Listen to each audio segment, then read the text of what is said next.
Ihaw-ihaw. Maliliit lang ako. Napalitan mo. Ihaw si mother ng, ano yan ma? Tuna?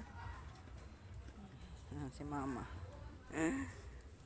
Sarap. Dinner namin is fish. Tuna. Sarap ha. Wow, yummy. Parang lumitang hiwa mo ma. Dapat yung... Napaliit nga. Dapat yan ipiprito ko lang. Napaliit eh.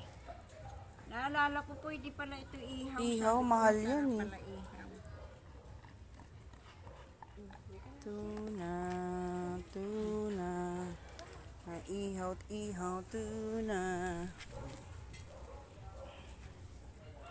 You should pray. Sarap. Sabi ni Josh, ano yan ma?